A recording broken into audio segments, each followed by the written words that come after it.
Bienvenidos a un nuevo episodio de tu canal Lecturas Vibrantes. Hoy te presento la última parte del Altar del Fuego.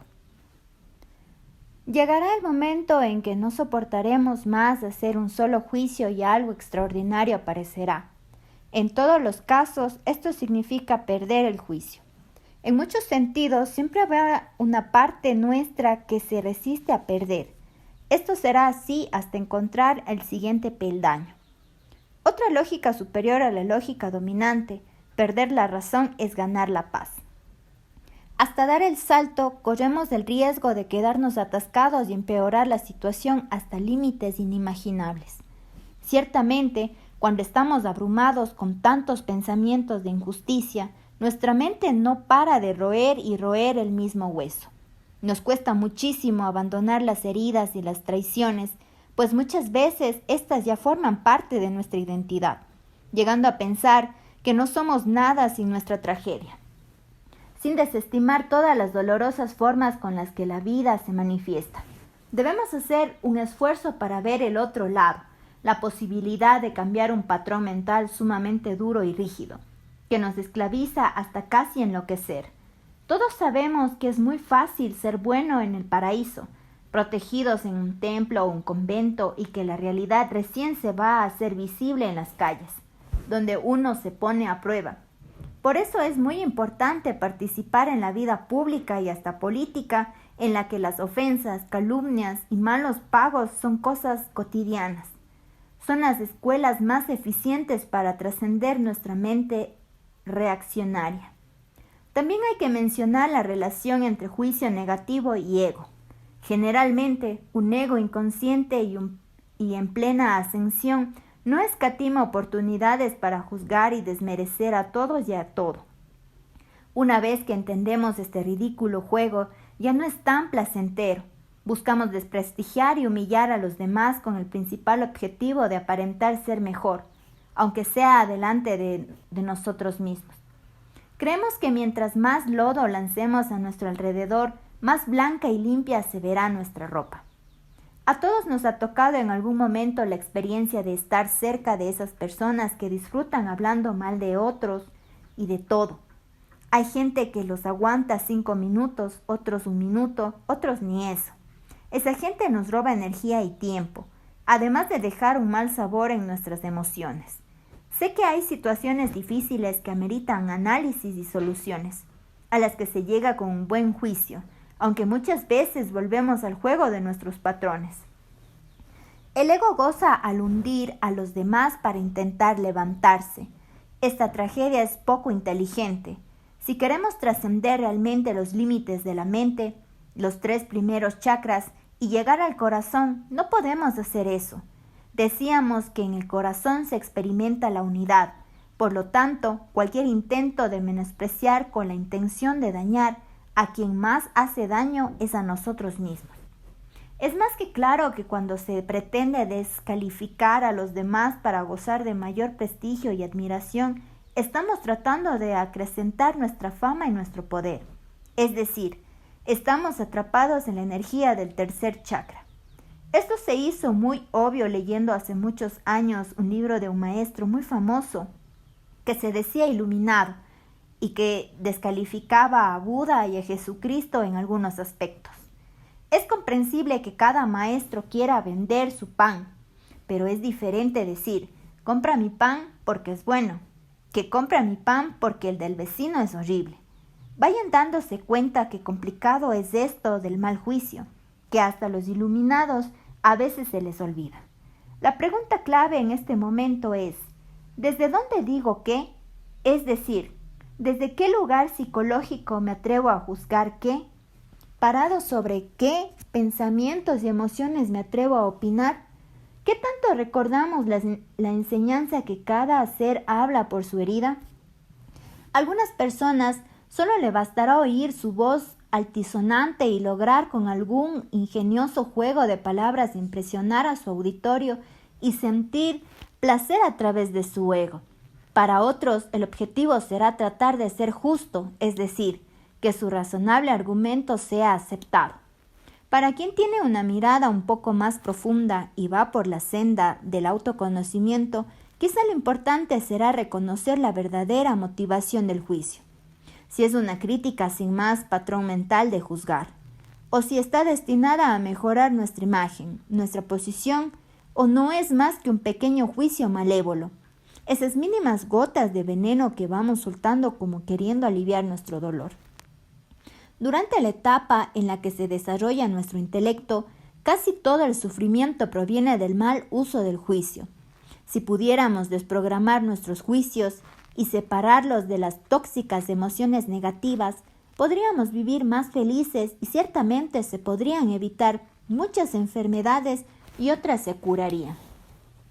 Tampoco hay que confundir la meta final con un plan de trabajo. La meta es el final del juicio, pero es poco probable que podamos pasar en un día de un estado de permanente juicio a una mente sin juicios negativos. Hasta el momento, solo hemos hablado del juicio como si fuera algo negativo por sí mismo. Hemos juzgado al juicio y ha salido culpable de nuestra infelicidad. Ahora viene su verdadera medicina. Tanto el juicio como los patrones mentales o los instintos tienen un origen natural. Son parte de nuestra naturaleza, del desarrollo de nuestro intelecto. De ninguna manera son malos por sí mismos. Nuestra confusión comienza en no poder distinguir o percibir la negativa carga emocional que acompaña a cada juicio. No se trata solo de anular el juicio. El desarrollo del juicio va de la mano con el desarrollo del intelecto y el de la conciencia.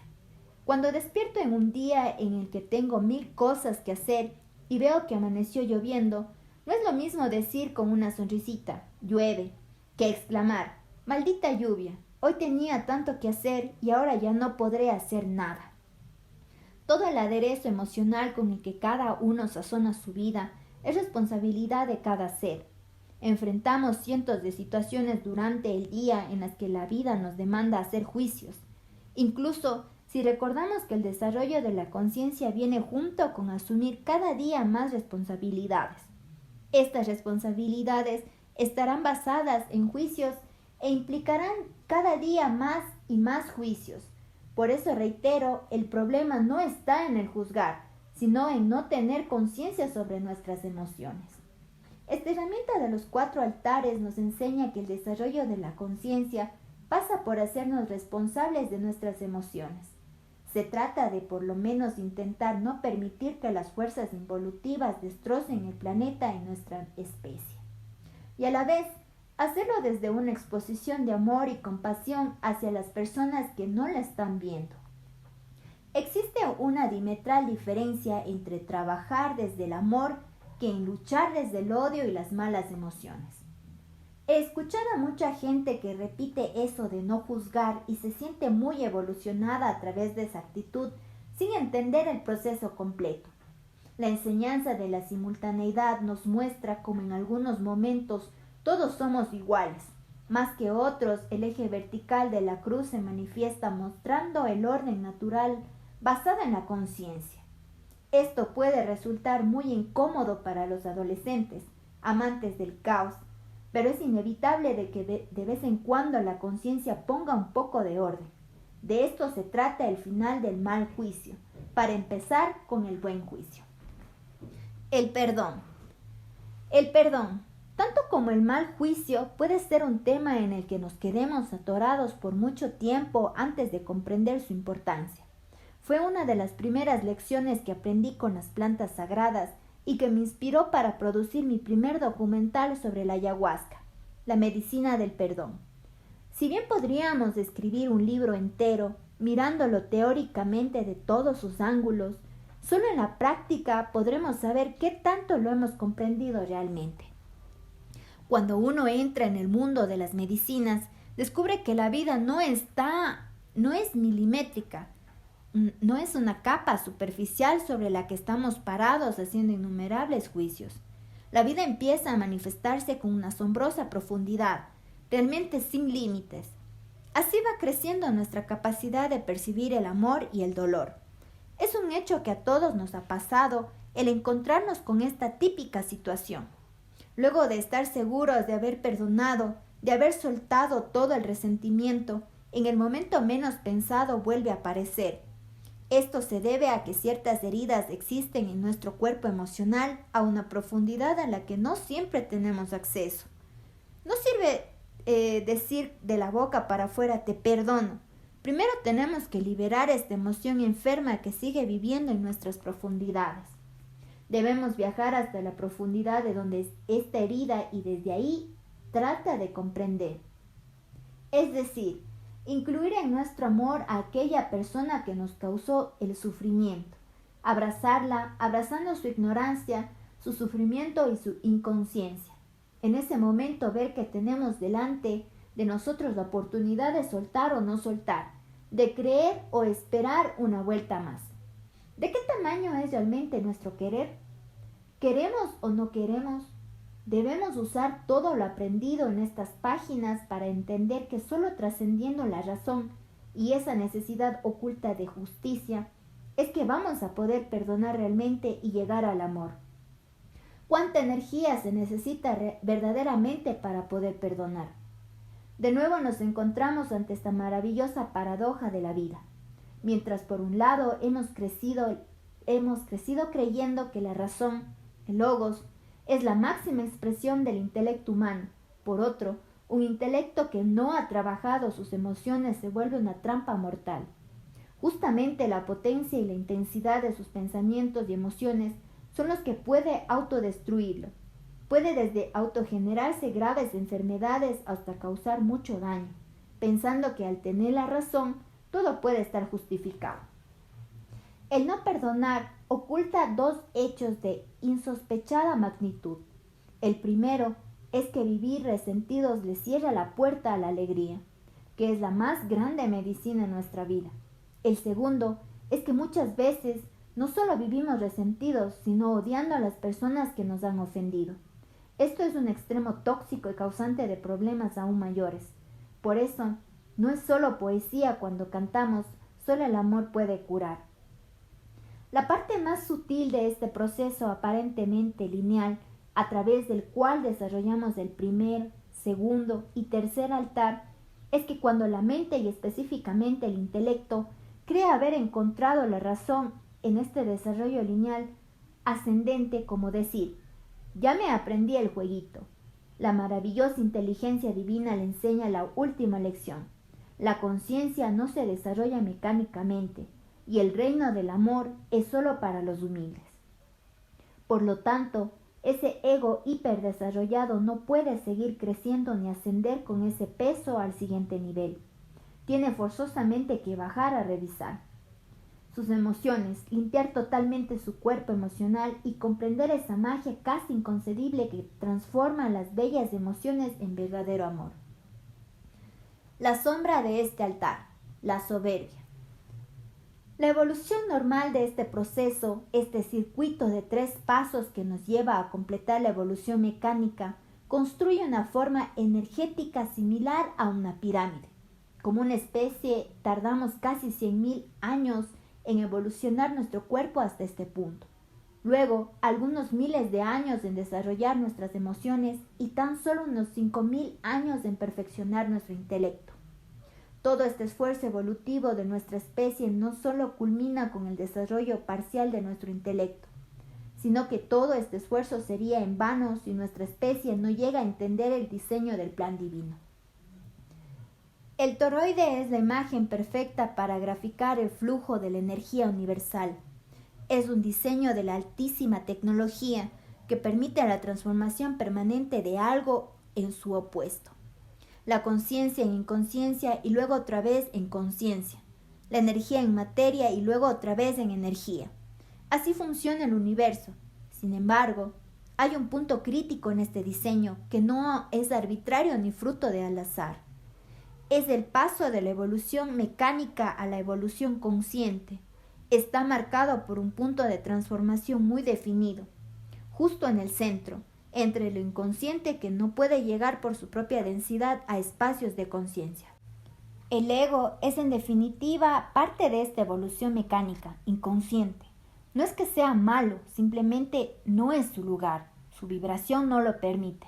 De la misma manera como no podremos llevarnos $1.000.000 una vez muertos, tampoco podemos llevarnos nuestro ego al mundo consciente.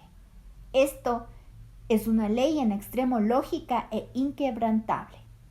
Por lo tanto, el misterio de este mundo se aclara cuando uno comprende que el gran esfuerzo para llegar al pináculo de la evolución humana debe ser entregado como una ofrenda, una renuncia a utilizar todo ese poder que puede ser conocimiento, influencia o dinero, para ponerlo al servicio de la evolución de las personas con la finalidad de facilitarles el camino.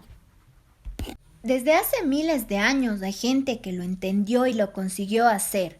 También hay gente que lo entiende y no lo consigue. Y también hay gente que ni siquiera lo entiende. Como humanidad estamos viviendo en un tiempo muy difícil, pues mucha gente de este último grupo ha llegado a un gran desarrollo del intelecto, expresando unilateralmente en su capacidad de enriquecerse y manipular la economía, y están causando una embolia evolutiva. El real peligro de los egos sobredimensionados es que se presentan verdaderos coágulos con el flujo de la energía, y a nivel de especie están fungiendo como un verdadero tapón que está obstruyendo el flujo evolutivo. La sabiduría divina tiene previsto todos los casos, pero la ley es inquebrantable, ni la misericordia divina podría alterarla. Por eso, el tercer centro es el altar de la ofrenda, de la muerte, el trono de Shiva, el señor de la destrucción. O renuncias a beneficiarte del poder y te pones al servicio, o dejas crecer tu ego sin medida y pasas a ser parte de la embolia. Ya hemos hablado que la sustancia más adictiva es la que generamos cuando nuestro ego es admirado. Es la reiteración permanente del mito de Luzbel, la soberbia. Todos en nuestro pequeño caminar y al entender cómo gira esta rueda en nuestra vida cotidiana, tenemos la posibilidad cada vez que la vida nos coloca, aunque sea unos instantes, en una posición de poder experimentar esta sensación que es la soberbia. Y no me refiero solo al mundo de la economía o la política, sino especialmente al llamado mundo espiritual, donde los egos pueden ser mejor camuflados pero no menos embólicos. Es la trampa más grande de nuestro intelecto, la verdadera prueba de fuego. Creer que no haya nada más digno de admiración que nosotros mismos, y sobre todo no tener la capacidad de entender cuál es el siguiente paso. Todos esos hombres y mujeres inteligentes y poderosos pasan por un momento en el que tienen la oportunidad de entender, pero ciertamente no es un momento fácil. Mientras más grande el ego, más difícil será la renuncia. No es lo mismo para una persona que creció advertida del suceso y se preparó toda su vida para enfrentar su ego cada vez que sea necesario. Finalmente, cuando nos toque enfrentar la gran rueda, no digo que será fácil, pero por lo menos no imposible. Por eso, si esta información estuviera disponible y a nuestros hijos crecieran informados y conscientes del propósito divino, cuando les tocara desarrollar su ego y su intelecto como tiene que ser, tendrían mejores oportunidades. Gran parte del problema está en no saber qué está pasando. Muchos de ellos pueden que fuera gente buena, con bellas intenciones, que en pocos años pasaron a tener mucho dinero y nunca tuvieron la preparación adecuada para manejar semejante caudal de energía. Tampoco es difícil entender que semejante caudal de energía atascada tiene que generar una enfermedad, y esa es la enfermedad que sufren sus egos y su intelecto. Es importante entender que estamos sujetos a reglas de espacio y tiempo. Tenemos muchas oportunidades, pero son infinitas. Es mejor dar el salto cuando somos ligeros y ágiles que cuando ya tenemos un monstruo sobrepeso. Este diseño nos permite prepararnos desde los primeros pasos de nuestra incipiente conciencia para detectar esta tremenda sombra que es la soberbia. Está presente en nuestra vida diaria cada vez que nos enojamos, que no queremos pedir perdón, que no queremos asumir nuestra responsabilidad, nuestros errores, nuestra arrogancia. La vida nos regala miles de oportunidades para ir entrenándonos y nosotros les llamamos despectivamente problemas. Querer. A veces se me hace difícil entender cómo después de desarrollar el intelecto por más de 5.000 años, todavía no podemos comprender lo esencial. Imaginamos tener el entendimiento de las palabras y a la vez ignoramos la insolidable profundidad que solo una palabra puede albergar. Cada palabra es un poema. Este simple hecho muestra el nivel real en el que se transita toda gran parte de la humanidad. El desarrollo del intelecto todavía se define en función a lo extenso que pueda ser, a no su profundidad. Si recordamos una vez más nuestro parámetro, las dimensiones que ocupa un cuerpo en el espacio, encontramos que aún la gran mayoría vive en un espacio de 2 dimensiones, placer, sufrimiento, todavía con la profundidad de una hoja de papel. Aún se experimenta la felicidad en función de la cantidad de placer que la mente puede consumir. Del mismo modo, la forma que tiene el intelecto de acabar el conocimiento es de una profundidad milimétrica. Sabemos muchas cosas superficialmente, pero sabemos muy poco en profundidad. Quizá uno de los mejores ejemplos de esto son las relaciones humanas a través de las redes sociales. Ahí podemos conocer miles de amigos, pero solo algunos cuantos conocemos un poco más. Incluso dentro de las familias, con la desconexión que han producido los celulares y tablets, los miembros ya casi no se conocen, ya no juegan juntos. Hay algo que Confucio tenía muy claro. Lo más importante no es la erudición. A él le bastaba con profundizar en las relaciones entre el cielo y la tierra. Todavía podemos simplificar aún más y concentrarnos en el verdadero autoconocimiento. Cuando la ciencia intelectualiza la naturaleza, la aparta de sí y la vuelve el objeto del conocimiento. Comete el más grave olvido de la historia, descubrir y conocer la propia naturaleza del ser humano. La ciencia de la psicología, que ni siquiera es considerada una ciencia en rigor, en medida que no siempre se puede aplicar el método científico, todavía no tiene más de un siglo. Lleva 4.000 años de retraso frente a la matemática. La antigua enseñanza tallada en el frontis del templo de Apolo en Delfos. Conócete a ti mismo, que en griego clásico, transliterado como seatón, no es una frase muy popular entre los científicos. Muchos de ellos son emocionalmente niños, jugando con energía nuclear o viajes intergalácticos. El verdadero abismo de misterio que cada uno lleva por dentro les espanta o no les interesa todavía. En general, gran parte del esfuerzo de la lógica dominante se dirige en mantener al ser humano alejado de su interior, que no tenga contacto con su sabiduría ni con su poder interior. Porque seres humanos despiertos en un número considerable puede ser muy peligroso para el sistema. La consigna es mantenerlo dormido y bien distraído, pendiente de la industria del entretenimiento, las noticias, la farándula, nada que tenga que ver con la profundidad. Incluso, en ciertos espacios sociales es abiertamente considerado de mal gusto cualquier invitación a la reflexión. Lo socialmente aceptado es izar en la punta del iceberg una bandera con una carita feliz, y por debajo todo un océano de sufrimiento inconsciente que ni siquiera interesa comprender, y que solo deja un ruido sordo como diciendo, qué absurda o qué triste que es la vida. Como decíamos, la ilusión es real mientras dura, y el sufrimiento innecesario es real mientras permanece. Sin embargo, estamos tan cerca y tan lejos de acabar con él, que cuando lo intuimos parece que nos asusta. En la mayoría de los casos en los que me toca escuchar la historia del sufrimiento humano, la reflexión es bastante parecida. ¿Cómo el dolor se encarga de hacernos saber lo que queremos y lo que no queremos? El problema no es el dolor, sino nuestro olvido. Toda persona medianamente consciente ya tiene registro de esta experiencia. ¿Cuántas veces tengo que sufrir lo mismo para ya no pasar por esto? ¿Cuántas veces debo patear la misma piedra antes de poder esquivarla? Pareciera que la naturaleza falla, pero no. hasta un animal se daría cuenta más rápido en que estamos errando. Es falla del sistema que dirige sus esfuerzos a que no recuerdes lo principal.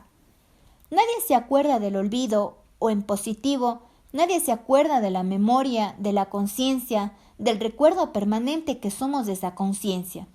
Si nos recordamos unos a otros que también somos seres espirituales, la película sería más fácil. Cuando esta gran pregunta se planteó en mi vida ya era una forma contundente. ¿Hasta cuándo tengo que sufrir? ¿Hasta cuándo tengo que ser víctima de mí mismo, de mi propio olvido? De las profundidades surgió la voz del tiempo que me dijo, hasta que tú quieras. El eco interminable de esa frase no acabará jamás, pues es la respuesta permanente del universo para mostrarnos la salida. Como si estoy inmerso en una situación dolorosa en la cual no soy responsable ni puedo darle solución, se atreven a decirme, hasta que tú quieras. Solo la capacidad de un intelecto correctamente desarrollado puede captar toda la profundidad de esta palabra que nos abre la puerta hacia la libertad. Querer. Mi meditación no se detuvo en relación al sufrimiento. Me mostró cómo la mecánica de la vida está en función a esa palabra. Para empezar, no sabemos ni lo que queremos. Es decir, lo sabemos o lo queremos tan superficialmente que en verdad no sabemos ni queremos nada conscientemente. Es más, no sabemos que queremos cosas tan contradictorias como querer la conciencia y querer seguir engañándonos, o querer ser honesto y querer seguir aprovechándonos del resto. Queremos la vida, pero tenemos hábitos alimenticios que implican la muerte. Simplemente llegar a saber que queremos ya nos permite concentrar nuestra energía y darle un verdadero propósito a nuestra vida. La segunda parte de este gran trabajo es una relación a la profundidad. ¿Cuánto lo queremos? No una hora ni un día, sino ¿cuántos años podemos sostener este propósito? ¿De qué tamaño es nuestro querer? ¿Somos conscientes de cuánto tenemos que querer la libertad para ser libres? ¿Cuánto tenemos que desear el amor para alcanzarlo? ¿Queremos realmente dejar atrás todo eso que nos estorbaba para llegar a la meta? Eso como la injusticia, la indiferencia, la superficialidad, la inconsciencia, incluso la justicia y finalmente la razón. ¿Estamos realmente conscientes del esfuerzo que hay que hacer? ¿Queremos hacerlo? La respuesta la tiene cada uno, hasta que quieras. Esta palabra guarda relación con uno de los símbolos más poderosos, la cruz. El querer está en el brazo más largo de la cruz, mientras los otros tres mantienen la proporción y el equilibrio. Hay uno que expresa una energía que sale del cuadro. El querer es la verdadera prueba de fuego. Solo podrás comprender la dimensión de esta palabra cuando tu intelecto llegue a estar casi plenamente desarrollado. Y solo podrás trascender la soberbia cuando cuando tu querer es puro, claro y resuelto. Cuando toda tu energía esté plenamente en acuerdo y unificada. Cuando el clamor por la vida y el amor sea en ti una sola voz. Cuando tu súplica tenga un solo objetivo. Entonces la puerta se abrirá. ¿Y por qué se abre? Porque quiero. La enseñanza del universo ha sido completada en esta frase. Como equilibrio ante esta apabullante realidad, el universo nos muestra una ley que nos debe llenar de alegría.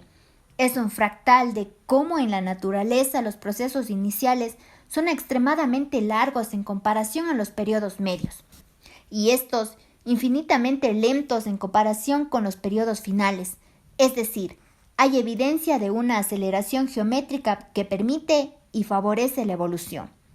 En el caso de la creación de la vida en este planeta, el periodo precámbrico duró 4.000 millones de años hasta el Paleozoico, que se inicia con el Cámbrico. Luego pasa solo 460 millones de años hasta el Cuaternario, que empezó hace 2 millones de años, dentro de los cuales el ser humano aparece aproximadamente hace tan solo 100.000 años. En el caso de la evolución del ser humano, el cuerpo de nuestra especie tardó 100.000 años en llegar a ser como lo conocemos hoy.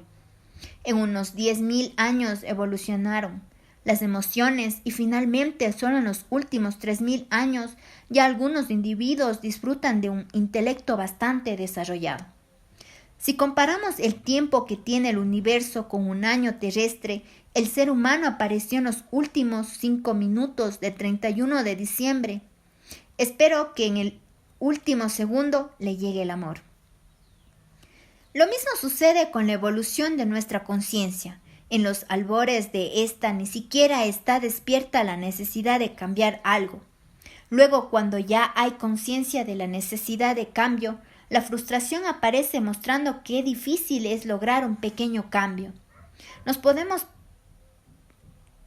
podemos pasar años luchando contra los mismos patrones.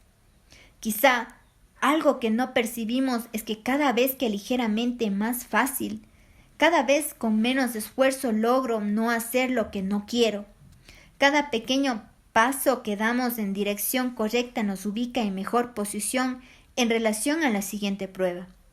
La rueda va girando cada año, cada día, cada segundo, y solo de nosotros depende dar la respuesta correcta y pasar al siguiente nivel. Cuando el ego se cansa de intervenir, alterar y manipular la sagrada realidad, entonces se convierte en el observador, en el testigo, en la conciencia. Pero, ¿por qué se convierte? Porque quiere. Así, abandonamos este mundo mental asignado por la competencia, el egoísmo, la soberbia, la culpa, el miedo, las creencias, la razón, para adentrarnos en el mundo de los sin razón, pero que conoce el verdadero amor. Por lo general, la gente piensa que llegar a la razón o a la plenitud del intelecto es la meta del desarrollo humano y que en el verdadero amor es cosa de dioses. No creo que sea así. Creo que la razón es solo una parte del camino y que la plenitud del proyecto del ser humano es el verdadero amor. Eso está al alcance de todos, pero de todos los que quieren. Gracias por llegar hasta el final del Altar del Fuego. Para más contenido dale me gusta, suscríbete y comparte.